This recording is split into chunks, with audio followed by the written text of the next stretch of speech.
So go ahead and write at the same time and say, hey, good afternoon. Wonderful. Sounds great. Same time. Can you go ahead and count up to 10 for the microphone so they can test the audio? 1, So, yeah, 2, 3, 4, 5, 6, 7.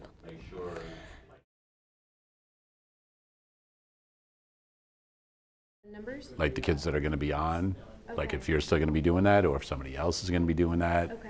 You know what I mean? Yes, because I don't know. Well, next Because I'm time- imagining she's still like going to come in and do time cards. You looking for me? Okay, yeah. All right.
Major support for Do the Math has been provided by Chevron, the Kern County Superintendent of Schools, Edison International, California Resources Corporation, Kern Schools Federal Credit Union, Panama Buena Vista Union School District, Bakersfield City School District, and the Kern High School District, with additional production assistance provided by these supporters of education in Kern County and throughout the state of California.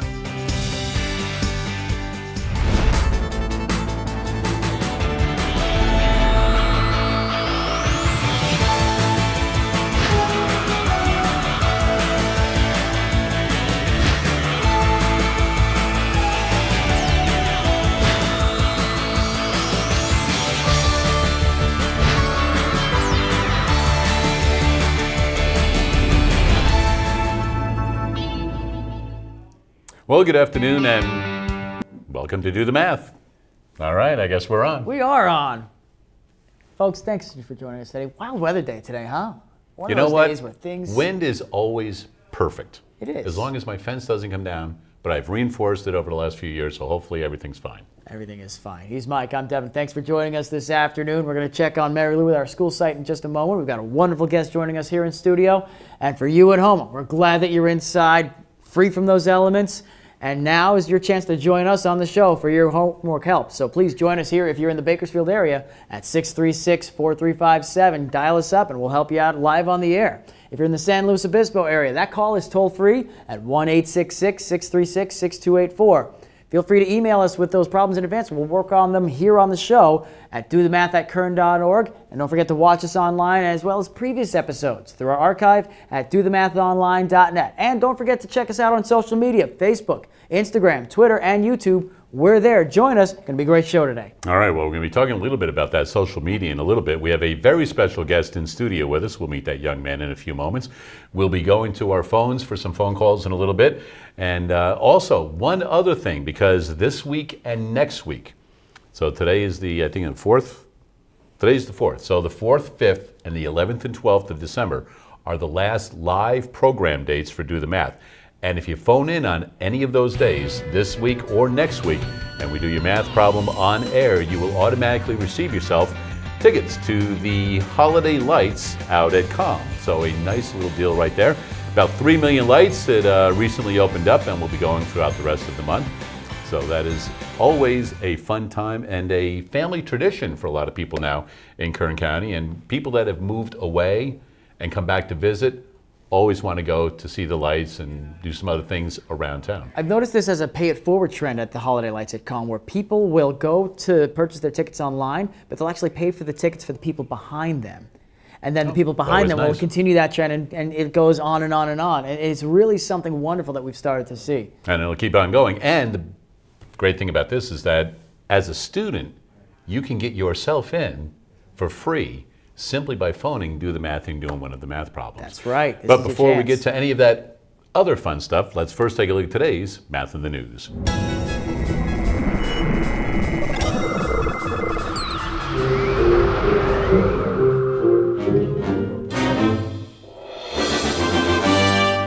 All right, so today's Math in the News has to deal with automobiles, and you and I are quite lucky now because when we were living in different parts of the East Coast, we had to deal with automobiles in a different way than we do now in California. Especially this time of year. In the San Joaquin Valley. Yeah. So you had to winterize the vehicle, which meant a lot of different things. But one thing that all drivers need to do, especially in California and other parts wherever, as the temperature gets colder, you need to check the tire pressure. That's right. Because you need to fix that as the temperature changes. And there are many places where you can bring that, and they'll just take care of it for you. So let's take a look at some of the things dealing with tires right now and the math that you can apply to it. So take a penny or quarter, place it head down into a tire groove. And if you can see the top of Lincoln's head, you have less than 2/32 of tread left, and you need to replace the tire. Right. If you can see the top of Washington's head, but not Lincoln's, the tire's okay, but close to wearing out. So we can see how they're using fractional parts of an inch on that. The next part, we can take a look at what the tread depth would kind of be like, and if it's in good shape or if you need to replace it. So we saw earlier that if it's at 2:30 seconds, you need to replace that right away. Right. That's You're getting extreme. pretty close if you're at 4, and if you have 10, you're in good shape right there. You know what's really interesting about how these are represented? Usually we see fractions, especially in the school context, and students get the message that they have to simplify fractions to make them easier to understand. But here, I mean, these are fractions in equivalent forms with a common denominator so that we can measure. Right, because and get doing the percents. 10 over 32 is going to be a little bit more difficult. Absolutely. To simplify. And one thing why you bring that up is a lot of students think that reducing and simplifying is the same thing. So you always want to simplify a fraction, but you don't want to reduce it if you want to keep the same amount. Because if you reduce them, what you're doing is you're taking part of it away, Right. as opposed to simply simplifying. You don't want to make the value of it lesser than it needs to be. As Right. long as you find an equivalent that means something significant, that's the key. Now, as far as the tires go, that has a lot on your braking distance. So the formula for braking distance. So the braking distance, and you can see that there is a typo from the place that I took this from. Oh. They are braking and then braking. And that's right. I would Hey, give come them on, a buzz on sources. that also. So braking distance is dependent upon the friction between the two surfaces. We can see the formula down below. And in easier terms, if you double your speed, the braking distance increases 4 times. So if you triple the speed, your braking distance increases 9. And that's really important because usually a safe distance, the faster you go, let's say you're on a freeway, they tell you want to stay at least 3 car lengths behind the vehicle in Right. front of you. And here you can see the amount of distance it will take based on the amount of speed you have behind you. So if you're traveling 50 kilometers or 50 miles per hour, which is what a lot of people drive, like, I mean, main thoroughfares, not highways. Sure. But let's there are a say lot in of major ones Bakersfield, like Gosford and things like that, Right. where the speed limits are that. You're going to Libel, yeah. need, right, 13 car lengths, Just to stop. right, to brake and then stop. So you can see a lot of different math in the tire depth, the braking distance, things like that, using kilometers, miles per hour, fractional parts of things, and that is today's Math in the News. 636-4357 is the phone number. We do have phone tutors available until 5:30, most Tuesdays and Wednesdays throughout the regular school year. Also, want to make an announcement before we get to Caleb here that there are 2 schools on the Central Coast in San Luis Obispo County, and those 2 schools are going head-to-head, and this is the final week, today and tomorrow, for those students to get those phone calls in to determine which of those 2 schools is going to be the winner. So those 2 schools are up there, and they have a lot on the line. Doc Bernstein's Ice Cream Lab is there, and a special guided tour is available for those students right there, with some lucky student possibly bringing home the golden ticket where they can have a Sunday a month for an entire year. In studio, we have Caleb. How are you? Good. Why don't you let everybody know where you go to school and what grade you're in? I go to Reagan Elementary and I'm in 6th grade. And how long have you been at Reagan? This is the first year. So this is your first year. So what's the biggest difference, you would say, between Reagan and where you were at school? The classrooms. So the classrooms are a little bit different? Do you like these classrooms better or not as much? I don't know. You don't know? Classroom's a classroom, huh? Yes. All right, well, we do have phone tutors available until 5:30, and we're going to have you do a short little problem right now. All right, so head on over to the board.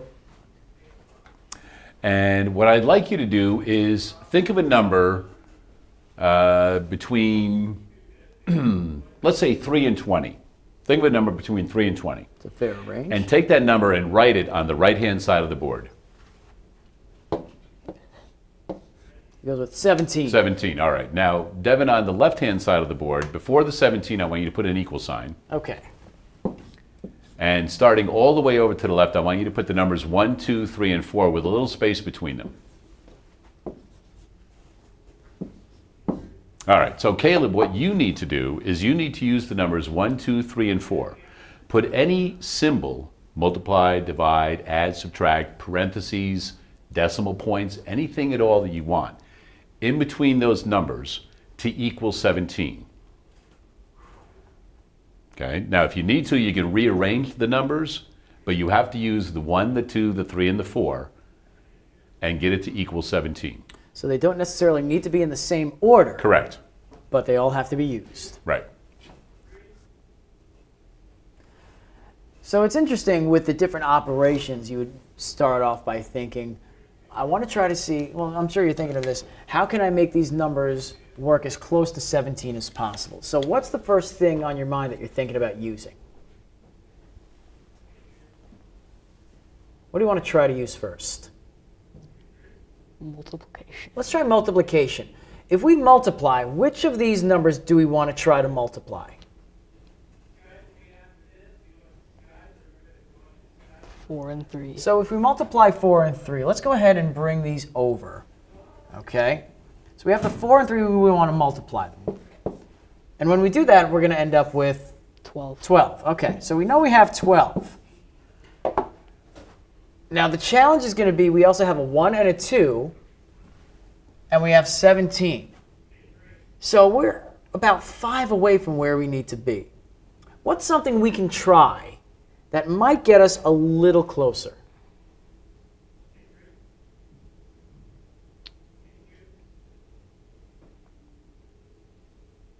It's tough, isn't it? Because if you add, it's not going to get you there. If you multiply, you're going to go too far. And this is a difficult problem right here, which is why I brought it up for both of you guys to work on. We're going to let you guys think about that for a couple of moments, because right now we're going to take our first opportunity.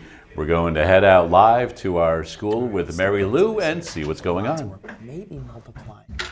We are live today at Luis B. Sandrini Elementary School, home of the Saints, and I have a couple new friends that are going to help us out with some math problems today. So you guys all ready? Yes. Okay, here we go. So we all have our clothesline, right? We're going to do some clothesline math. Now, before we were talking about estimation. What is estimation? What does it mean? Felix, what's estimation? An estimation is basically you're trying to find the answer that's closer to the answer you're trying to find. Okay, can you give us an example?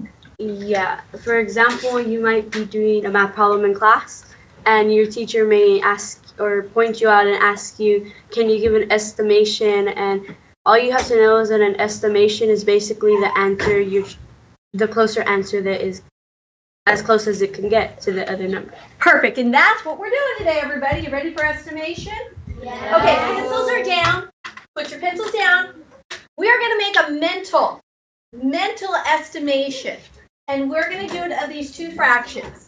So I have the problem 2/3 plus 2/5. I would like you to make a mental estimation. No pencils. Mental estimation. Do you think the answer is going to be closer to 0, 1/2, 1, 1.5, or 2? So I'm going to give you a second. Mentally. Think about it mentally. Okay? We're thinking. Give me a thumbs like this when you have your estimation, what you think. Because remember, it's an estimation. Can it be wrong? Yeah. Hey, there's really no wrong estimation because you're kind of thinking what you think the answer is going to be. Okay, I have a couple. Now, this is what I want you to do.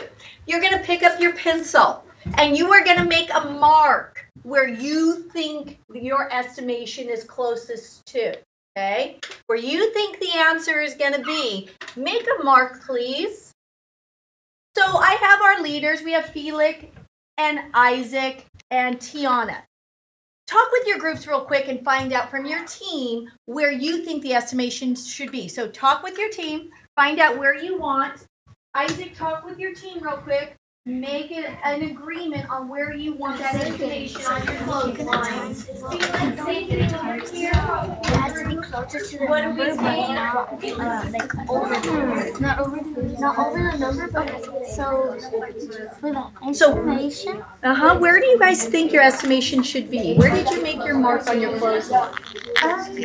Maybe right here. Right here? Okay. That's because this is 2/3 so where it has a 2 and this one has like the 1 on top, so it's like behind the 2. Okay, so let's make sure, Tiana, make sure your group agrees where you're going to put it. Isaac, do we have an idea of where we want to put it? Yes. Where? Show me on your clothesline where you're going to put it. On 2 because the denominators, if you add them both up, they're closer to 2 than all of them. Okay. All right. Felix, do you guys have an idea of where you want to put your mark? Where? A little bit further than 1/2. Okay, what was your idea that why you have it between 1/2 and kind of 1? Well, maybe just because most like whole numbers, I guess. That's kind of what they said, but No, because it's 4. It's hold on, I look at it. It's 4/8, and it's only a number over one number. And right here, it's a whole number over. It's like a whole number next to a fraction, and it's not a number next to a fraction like that one would be. So if it's close, but I was kind of mixed up because the 2 is bigger. Okay. And it's closer to 4 and 8 by number. Okay. So.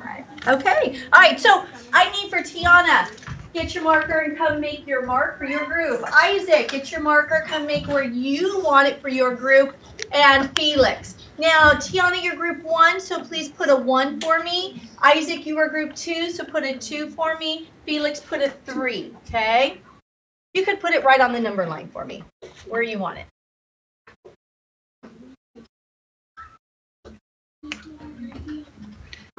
Okay, so these are estimation. We're estimating that it could be a little bit after 1/2, or it could be closer to 2. We have 2 groups that are closer to 2. Now we're going to find the exact answer. So here we go. We have 2/3 plus 2/5. What do we need to do? You all help me. What do we need to do first? What do I have to do? Find the greatest common multiple. Okay, and what would that be?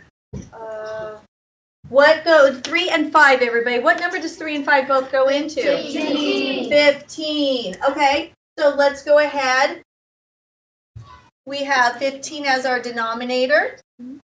Okay, who knows what we're going to do next with our numerator? Isaac, get up here. We're going to add our numerators. Okay, come up here. Well, we can't add our numerators yet. Before we add our numerators, we have to do what? Multiply. Come on up here. Isaac, hurry up. Isaac, what am I going to multiply that 2 by? You're going to multiply it by 3. Well, 3 Well, not times by what 3, equals 15? 5. Okay, do that for me then. Times 2 by 5. What's 2 times 5? Everybody else, do this on your paper. I want to see how close you came. Okay, fix this numerator for me. What are we going to multiply that by? This same thing. Okay. So now what's next? Now we add them. Go ahead and add them.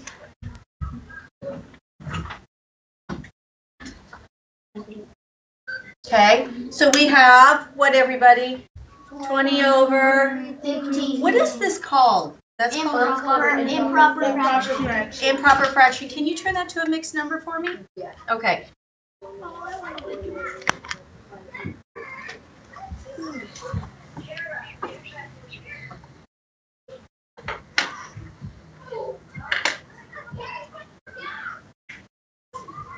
So what's our final answer, Isaac? 1 over. Look at the second fraction. Should that be 6 over 15? Hold on. No, that's wrong. Hold on. This is times 3. Thank you. This should be 6. Yeah. There we go. That's okay. Let's do 16. Now 1 over, what's 16 minus 15? 1. 1. 1 and 1/15. We have 1 and 1/15, yes? 1 and 1/15. So how many holes do we have? 1. We have 1 hole, so we know it has to be greater than 1. But we have 1 out of 15. 1 out of 15. Would that be closer to 2, or is that closer to 1? Closer to 2. Okay, you have a candy bar. You break into 15 pieces, and you only have 1. Do you eat closer to none of the candy bar or more than the candy bar?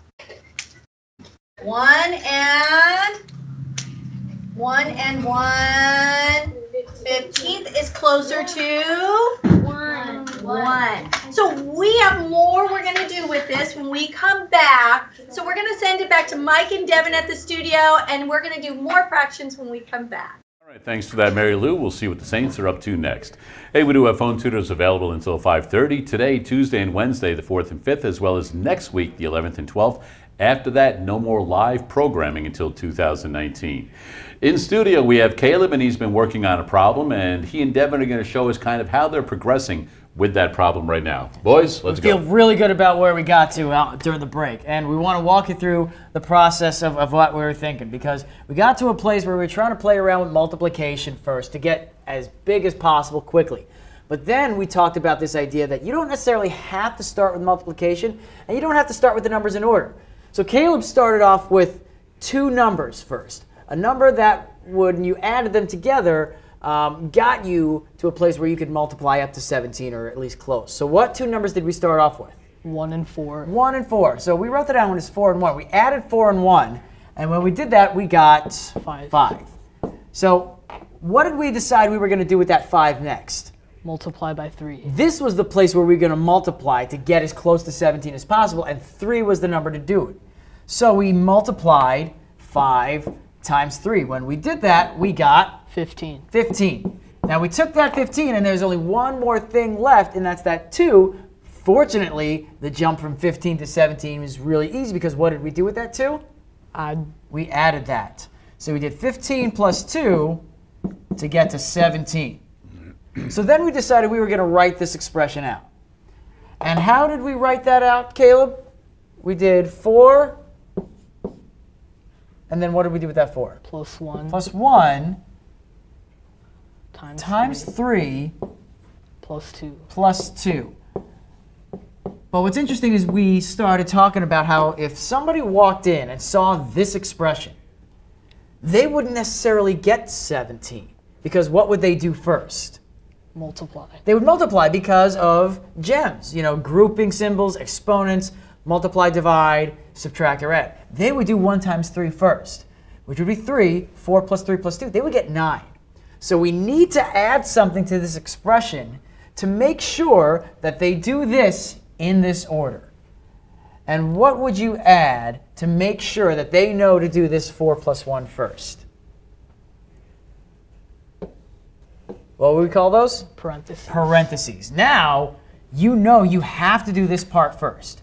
4 plus 1, that'll be 5, which means we have 5 times 3 plus 2. We then do multiplication, and we then add to get to that 17. See, I don't know if anybody thought we were going to nail this as quickly as we did, but Caleb, you and me, we made this real. We made this happen. Nicely done. There you go, guys. Yeah. Well done on that problem. All day. 636-4357 is the phone number. This we do have tutors available until 5:30, and Do the Math is always out and about. As a matter of fact, yesterday we had the opportunity to go out to Cuyama, Lost Hills, and Belridge. But before that, last week, the Bakersfield Condors played host to more than 8,000 students from Kern and surrounding counties. Busloads of excited students arrived at the annual field trip day game at the Rabobank Arena. The Condors report that the crowd was the 10th largest in team history. Of course, Do the Math was there to meet and greet the young fans. Mary Lou and Devin worked the crowd and did a little math with those in attendance during a break in play. But the real action was on the ice as the Condors battled the Ontario rain. Though the Condors lost the game 3-2, neither the final score nor the falling rain outside could dampen the enthusiasm for our hometown team. For more coverage of our visit, including Facebook Live interviews with the arriving students and crowd igniter Cameron Hughes, you can visit our Facebook page. So, a lot of fun out there every year, and I think we always send you out there to go handle that. So tell me a little bit about how Condors Day went this year. It was really interesting with the weather. It's the first time I can remember there being so much rain on that day. And as we got closer to the opening faceoff, we were looking at the crowd and wondering, wow, I wonder if this is going to be as big as it has been in the past. And by the time that, that we got to that first stoppage, that first time out in the first period, every section in every part of the arena was full. And it was remarkable to see. That game in particular has a special meaning to me. Coming from New York, what brought me out to Bakersfield was working for the Condors, being their play-by-play broadcaster, having that passion for hockey in particular. I've never lost that. And so to tie that in with my current role here, with Do the Math and as an educator in Bakersfield, it really brings everything together. I couldn't have been as solid of an educator had it not been for the Condors. And so it was a great opportunity. Mary Lou, I think that was the first time she'd been out there for that. So Right. She was just awestruck with the entire experience. And if you've never seen it before, if you've never had the chance to be in a full building early in the morning with as loud and enthusiastic, especially as those students are, it really is a unique experience. Well, the thing is, the students and the schools knew they were going. Rain or shine, you're right. going. They don't stop. There's no rain delays. I mean, there's fog delays if the temperature in the ice is off a little Right. bit, but there's But- no stopping them. I've got another problem for you, young man, something a little different. So head on over to the board. And what we're going to do is we're going to discuss a little something about test scores. All right? So you have taken 3 tests. All right? So let's just put up a 1, a 2, and a 3. And underneath the 1, what would your test score be? If you took any test, what would your score be? What would your score be? So think about a percent. All right, so on your first test, when you get your grade back, what do you think that grade is going to be? When you take the first test of the year in your 6th grade class, Would it be perfect? you Would think it it be would be a 100? 62%? You think it'd be a 78%, a 94%? What do you think you would get? Could be 100% if you wanted it to be. A 90. He says A 90? 90. All right, so erase the 3, put a 90 up there. That's reasonable. So go ahead. First test, we got a 90. Now you took a test, another test, a different test, the second test. What do you think you would get on that? 95. Oh, There growth you go, mindset. 95. Improves Good, so every you're time. improving. Excellent. So 95. All right.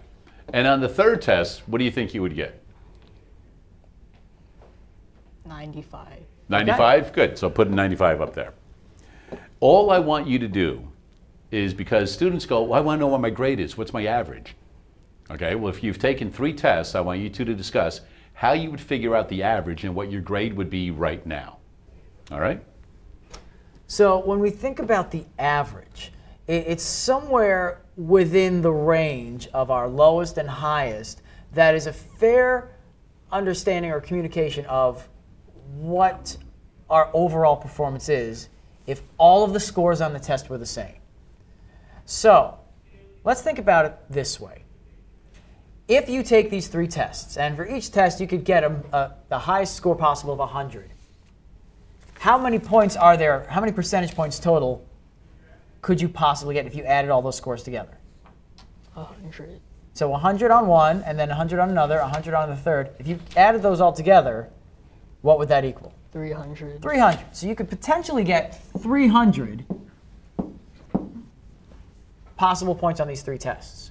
Now let's say these are our 3 scores. How many points did we actually get? Or how would we figure that out? Let's add them together. Now, is there a way that we can use mental math to add these together really quickly? Yeah. So without writing this down, how would you add this quickly? Remove the 5s. Okay, so we're going to take those 5s and set them aside. I'm just going to put these 5s right over here if you don't mind. I'm going to come back to you 5s. So what that leaves us with is a 90, a 90, and a 90. So what would that get us? 270. So it sounds like you multiplied 90 times 3 to get 270. So we have 270, and then we have these 5s over here. What would we do with those? You add it all up. That's going to be 10 plus the 270. So that would be something like 280, right? Yeah. So that means out of 300 possible points, we've earned 280. Now, when we think about an average, it's something of an equivalent of what this fraction looks like. So if we think about it this way, if we create an equivalent fraction from 280 300ths out of 100, how might we get there? Divide 280 by 3. Divide 280 by 3. What is your preferred way of dividing? Do you like to do the bracket for long division? Do you have another way that you prefer to divide? Long division. Let's go for it. So let's go ahead and divide 280 by 3.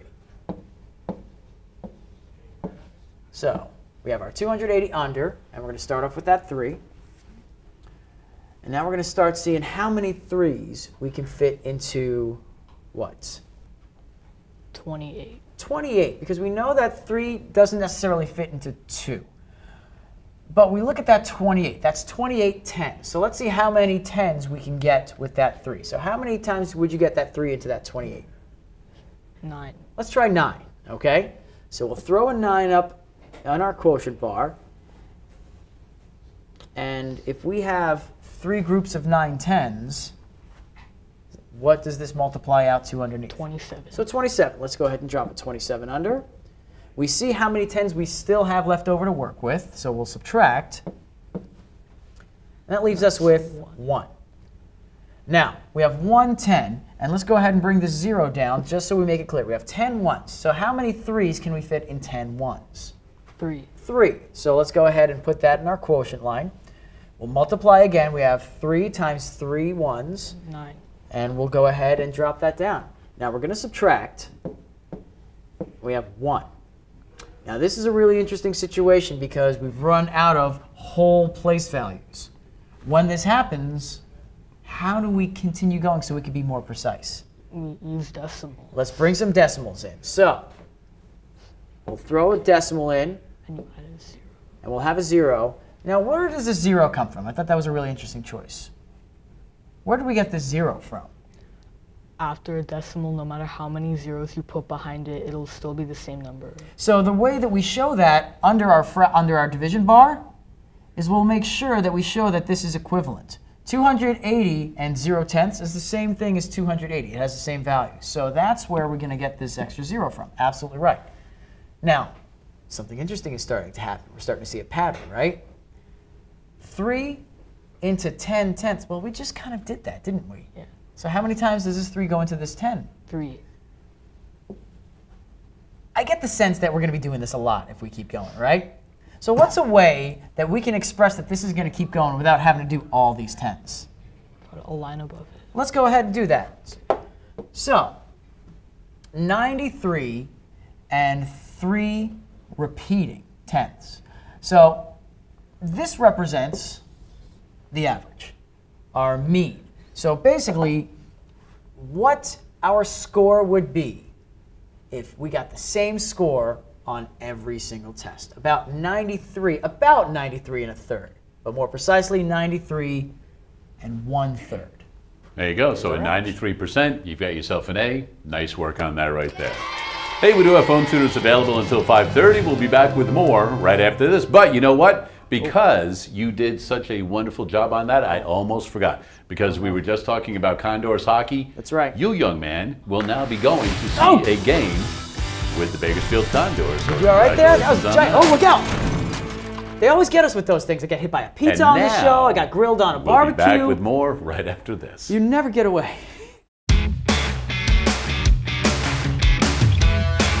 Today we're at Maricopa Middle School, home of the Indians, and we're here to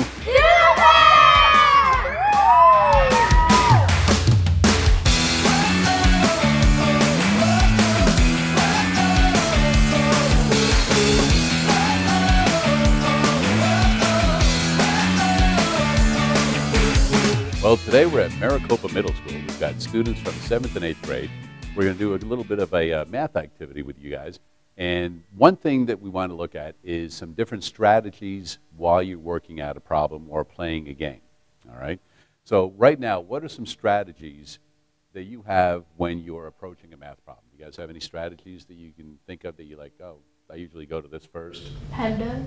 Okay, PEMDAS. And what is that?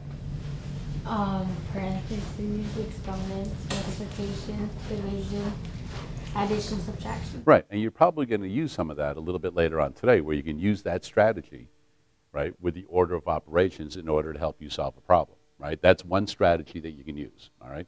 Any other strategies you can think of that you use? I mean, have any of you ever drawn something out? Okay, so you draw things out. So what kinds of things could you draw if you were working on a problem? A graph. Okay, so you could do a graph. There's different types of graphs, right? Have you ever used a T-table where you've got something on one side and something on the other, like an input-output kind of thing, something like that? Keep things organized, look for a pattern, things like that. So there's a lot of different things. And then logical reasoning, just mathematical reasoning. If somebody said, I have two numbers, and the numbers are 64 and 26. So 64 and 26, and I want you to multiply those, all right? And you're like, well, I'm going to probably need some paper or a calculator, right? Think about it this way. We know that the last two numbers are 6 and 4, right? 6 and 4, when you multiply them, make what? 24. So the answer must end in a 4, right? So if you're given a couple of multiple choice answers and it says 750, 752, 754, 758, without even working out the whole problem, you know that the answer is going to be what? 754, because it ends at a 4, because the two numbers that you were multiplying end in a 6 and a 4. Does that make sense to you guys? So there's lots of different ways that you can reason through things, and just mathematical reasoning, get some shortcuts, all right? Also, when you're dealing with, if you're adding and subtracting and taking things away, this is what you guys are going to want to do. You're going to be the one in an activity to take the last one or two objects off of the playing board. So if there are only 3 objects left, and let's say you and I are doing this game, all right, there's 3 objects left, okay, and you can take 1 or 2 away, will you win the game if you go next? So here, let me show you real quick. So we're going to have 3 markers, all right?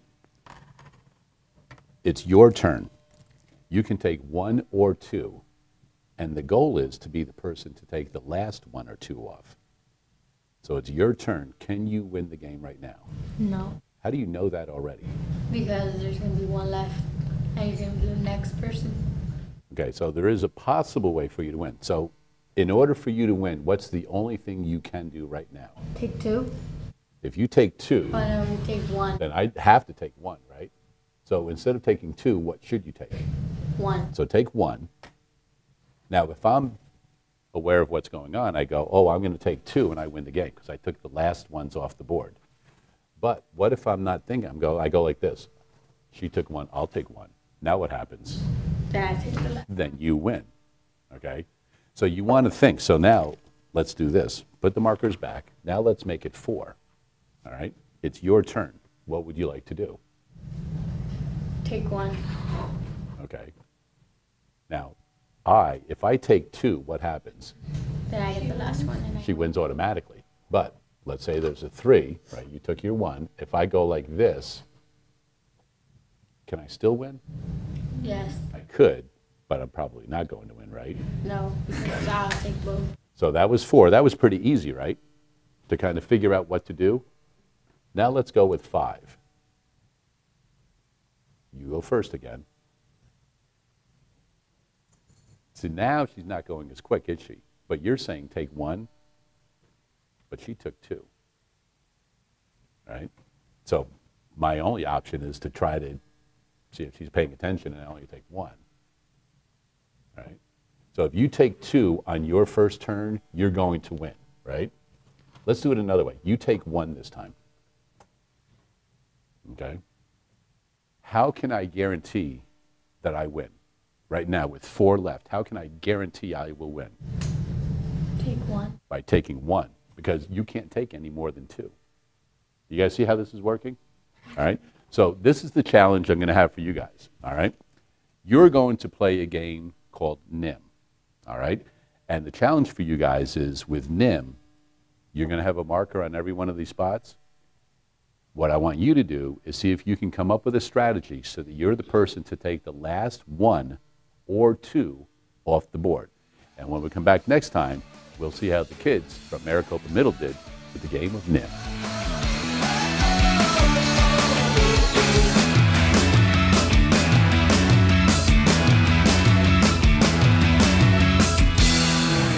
And once again, thanks to the staff and students at Maricopa Middle School. Had a great time out there. Also, I do believe we'll be meeting Mr. or Dr. Gigawatt at some point in our travels out there.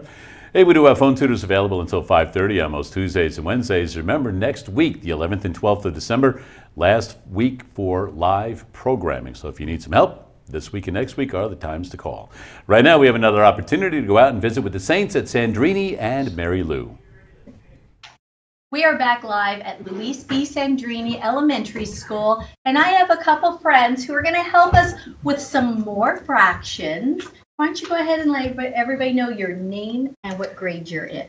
Hi, I'm Tiana, and I'm in 5th grade. Hi, I'm Angie, and I'm in 5th grade. Hi, I'm Tammy, and I'm in 6th grade. Okay, so first of all, Tiana and Angie, we're going to start off with multiplying fractions. Can you ladies tell me how to solve this problem? Okay, so how we solve it is, so these two are not the same, so we're gonna have to find the number that goes same with this. Well, this is multiplying. Do we really need to find the common denominator like with adding? No.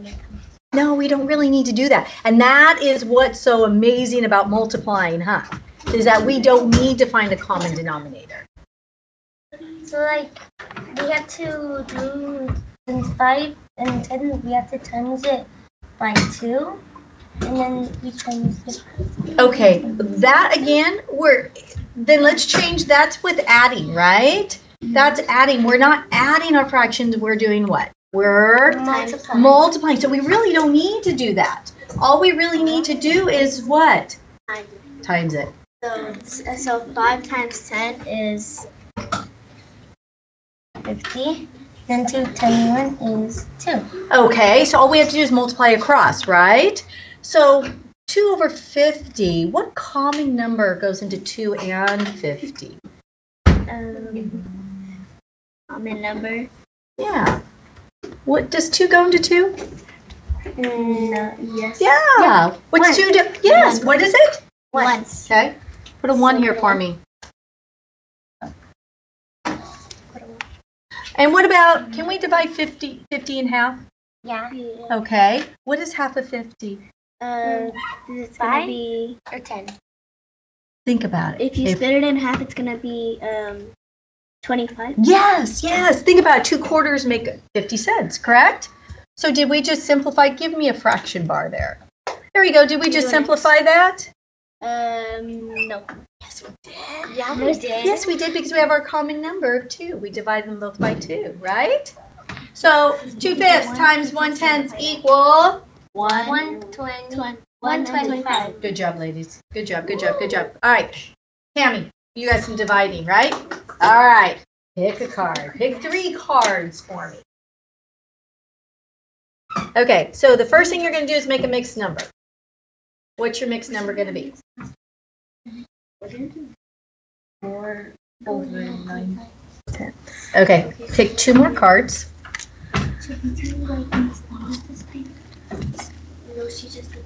Okay, so go ahead. Tell us what we need to do here. So we're gonna keep this. Wait. So 10 times 4 is 40, plus 9 is 49. So we're gonna do 49 over 10, and then change this to multiplication, and then you flip 7 over 8, so it'd be 7. What's that called? Starts with an R. You know what that's called? Reciprocal. It's a fun name. So 49 times 7 is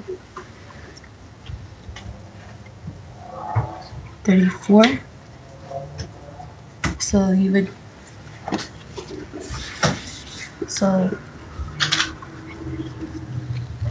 over 80. And that is the big number, right? Yes, so we see how many times 80 could go into 2. Yeah, how many groups of 80. So we're going to do this real quick. Now this is where estimate comes in. Think about this. 8 goes into 34 about how many times? Can't. 8 can go into 34. 8. Ignore the 0. 8 to 34. 8 times what comes close to 34? 4. 4. That's how you can use estimate to help you with this. And we obviously have. So what's our answer?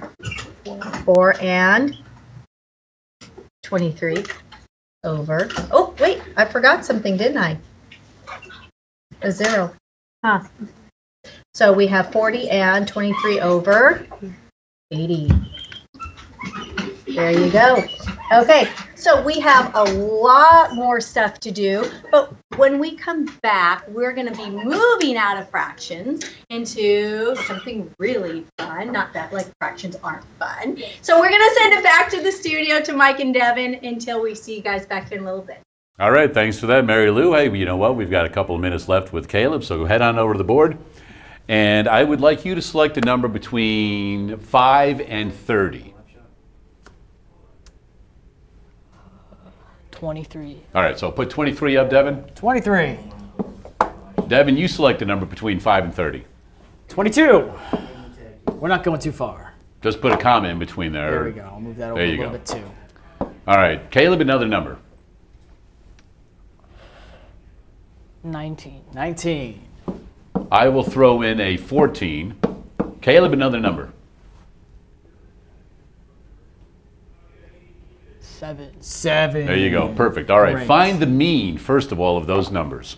So, this was interesting to do when all of our numbers were out of a total of 100, right?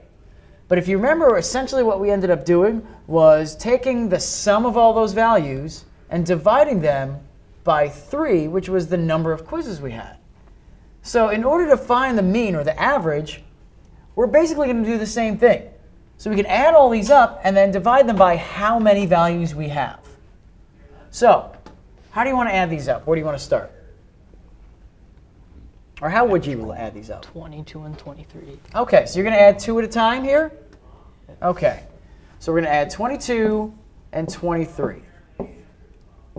Let's move that quick down. 45. 45. All right, what can we add next? 7. Let's add 7. OK, so I'm just going to check these off so we know which ones that we've added.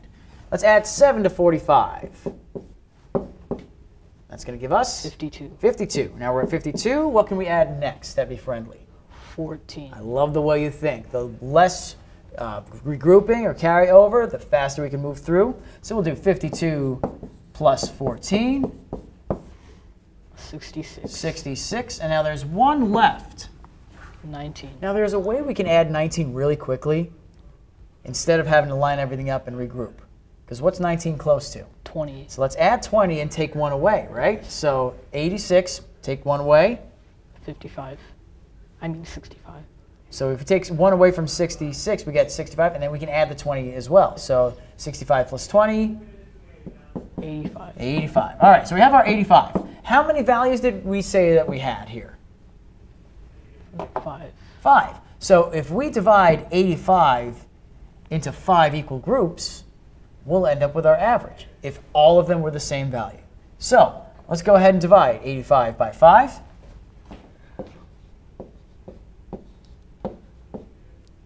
Now, I really like the looks of this because we know that 85 is a multiple of 5. So we're not going to have any remainders. We're not going to have any decimals or fractions. We are going to get a whole number quotient. So let's go ahead and divide. Okay.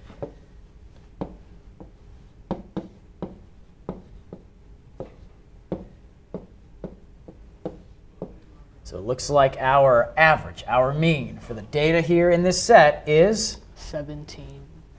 There's There our you go, mean. nicely done. So maybe off on the right after the 7, put mean equals 17. Okay.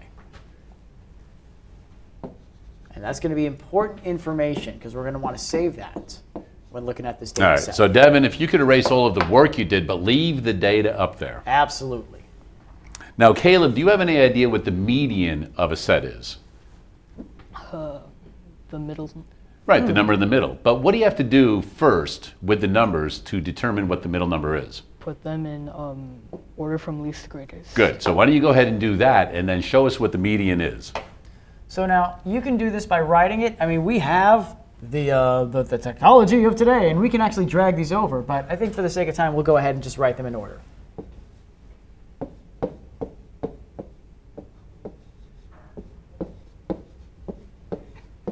So you prefer writing them from least to greatest. If you tried to write this from greatest to least, would that still get us the same median? Yes. OK, so this is just a matter of preference. Either will be fine. It gives us some flexibility. All right, so how do you find the median? Because I know a lot of people have a different technique to do it. So I want to see what yours is. There are 5 numbers. 5 divided by 2 is 2.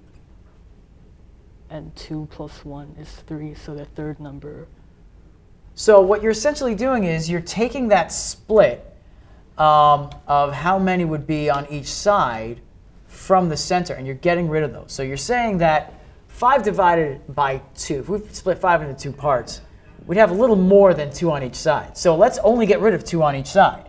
So I'll get rid of 2 here, and you can get rid of 2 over there. And that leaves us with a value in the middle, which is 19. So this is our median. Let's go ahead and make sure we mark that on the side. Our median is 19. All right, and one more measurement I need you to find. And do you know what the mode is? So that's going to be very interesting here. So we need to find the mode. The most of the set of numbers. It's the value in the data set that appears the most. So let's take a look at our values. And is there any value that we can say that about? No. So all of these numbers show up the same number of times. They all show up once. No value shows up more than any other. So what does that tell us about the mode? Find the average. Well, yeah, so there is no mode. There is no number Right. that shows up more than often. So for mode, you can put equals none. so because no one value shows up above any other more than once, we do not have a mode. And I've got 20 seconds left for you to tell me the range. The lowest number subtracted by the highest. All right, go ahead and do that. You've got 15 seconds left. You got this.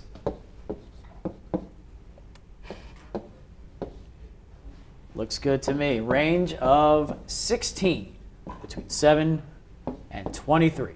There you go. Nicely done, boys. All right, we do have one more opportunity. We're going to go out to Sandrini Elementary, visit with Mary Lou and the Saints. We are back live at Sandrini Elementary School, and we have been doing fractions all day, but now we're going to kind of kick it up to something different. And we are going to actually check out the mean and the median today. What is the mean? The mean is the average of a group of numbers. And we have been just reviewing that. If we have 3 numbers, 3, 2, and 5, what we're going to do is we're going to add those numbers together, and then we're going to divide them by how many numbers were in the set, which was 3. And we're going to find what our number is. It might be a whole number, or it might be a fraction. This happens to be 3 1/3. So we put that up on our board under mean, and then we found the median. The median is our middle number. That's putting the numbers in order from least to greatest. So we put them in order from 2, 3, 5. Now we need to find what is the greater number between the mean and the median. Well, we know that 3 1/3 is greater than 3. So what we're going to do is we're going to play a game with our partners. Each group has a deck of cards, and they're going to choose 3 numbers, and they're going to find the mean, the median, and they're going to determine which is greater. And then each member, whoever has the greater number, wins the point. Okay, are we ready? Yeah. Okay, so each team member, please grab 3 cards from your deck. You each get 3 cards. Okay? Don't worry about mixing them up. Just grab 3 cards. Okay? Remember the ace. The ace is a 1. If you get a king or a queen or the jack, just put those aside. We're not going to use those. So 3 numbers. You have your 3 cards. You have your 3 cards. Okay? So go ahead and add your 3 cards up. Write them down and add them up. Same thing here, Tammy. Write your 3 numbers down and add them up, and then divide that by 3. Did you guys get your 3 cards? Did you get 3 cards?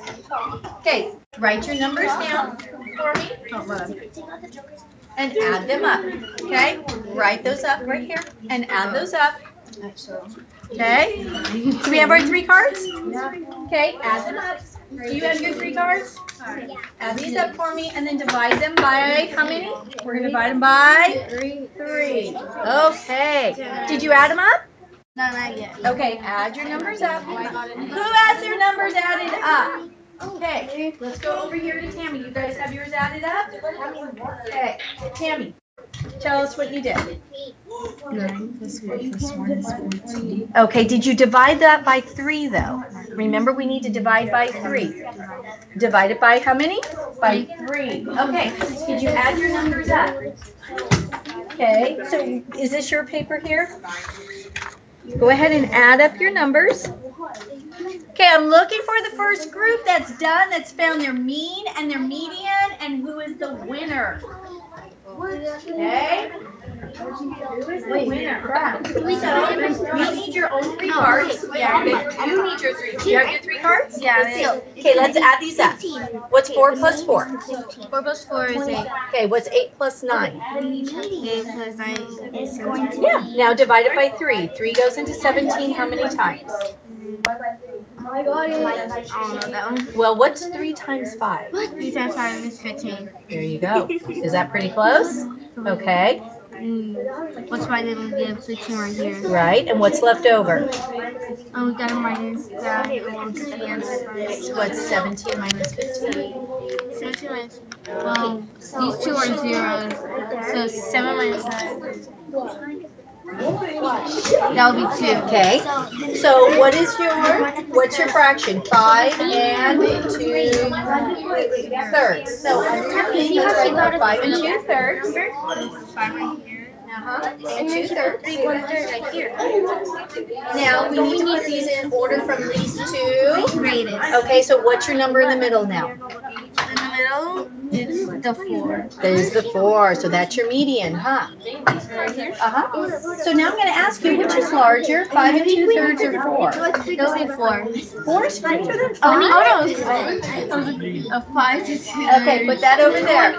Help your partner out to get hers. Okay, who is done? Gentlemen, are we done? Yeah. Okay, who got the point over here? It was You got equal. So explain to me what you did here. What was your number? I added 9 and 8, and I got 17, and then I added 10, which is 27, and then 27. Okay, so 9 is your number. So what was your median? 9. Okay, so your greater number obviously is 9. What was your greater number? I added 1 and 2, and 1 plus 2 plus 3 is 6. Okay. And divided that By 3, which is? Okay, so 1 though. Your greater number is 2.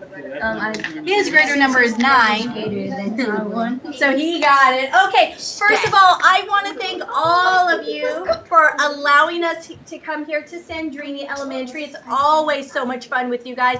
You did a great job today. And that is it from Sandrini Elementary School. Sending it back to you at the studio. All right, thanks to Mary Lou and all of the saints out at Sandrini Elementary.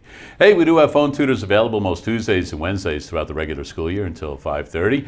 And just a reminder, this week, the 4th and 5th, and next week, the 11th and 12th, are the last 2 weeks for live programming for Do the Math. So if you need to get some homework help, maybe get yourself refreshed on some topics that you did later, we're here to help. Did you have a good time today? Yes. Good. Well, thanks to Caleb for coming in, 6th grader from Reagan. And until we meet again, continue to do the math.